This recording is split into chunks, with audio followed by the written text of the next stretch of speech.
Hello everyone, আসসালামু আলাইকুম। সবাই কেমন আছেন? আশা করছি সবাই ভালো আছেন। আপনারা সবাই জানেন এই মাসের ১০ তারিখে এসএসসি পরীক্ষার ফলাফল প্রকাশ করা হয়। তো এবার আমার মেয়েও এসএসসি পরীক্ষা দিয়েছিল। তো সেও আলহামদুলিল্লাহ বেশ ভালোভাবে পাশ করেছে। ছোটবেলা থেকে দেখে আসছি যে কোনো খুশির সংবাদে আমরা সবাইকে মিষ্টি খাওয়াই। আর এটা একটা ট্রেডিশন হয়ে গেছে। কিন্তু আমি চেয়েছিলাম আমার এই মেয়ের খুশিটা একটু অন্যভাবে উদযাপন করার জন্য। আমি তাকে বুঝাতে চেয়েছিলাম, তোমার খুশিতে যদি তুমি আরেকজনের মুখে হাসি ফোটাতে পারো, তাহলে এটার মধ্যেও আলাদা একটা শান্তি পাওয়া যায়। অনেকেই হয়তো আমার এই ভিডিও দেখে বলবে, ওরে বাবা, এগুলি দিল আবার সোশ্যাল মিডিয়া দেখাচ্ছে। আরে ভাই, সোশ্যাল মিডিয়া ছাড়া মানুষকে আসলে কোনো কিছু জানানোর উপায় নেই। এখনকার মানুষ সবাই সোশ্যাল মিডিয়ার মাধ্যমে সবকিছু জানতে পারতেছে। আর আমার এই ভিডিও দেখে যদি আপনি কয়েকজন মানুষের মুখে হাসি ফোটান, তাহলে দোষের কি?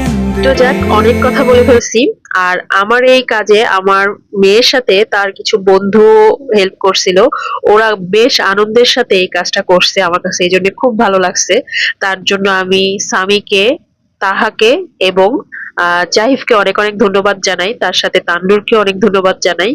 ওরা ছিল বলে এত সুন্দর করে আমি কাজটা করতে পারছি। তো আপনারাও যার যার সামর্থ্য অনুযায়ী এমন উদ্যোগ নিবেন। আর এমন উদ্যোগ নেওয়ার জন্য আপনাদের ছেলে মেয়েদেরকে উৎসাহ দিবেন। দেখবেন এমন কাজে না মনের মধ্যে আলাদা একটা প্রশান্তি কাজ করে। আর এই বাচ্চাটা খুশি হয়ে আমার মেয়েকে কিছু ফুল দিছে। তো এই ফুল পেয়ে তো আমার মেয়ে খুবই খুশি। তার তো আনন্দের শেষ নাই। তো আপনারাও আপনাদের বাচ্চাদের এমন ভাবে গড়ে তোলেন যেন তারা তাদের আনন্দটা অন্যের মাঝে বিলিয়ে দিয়ে আরো আনন্দ পায়।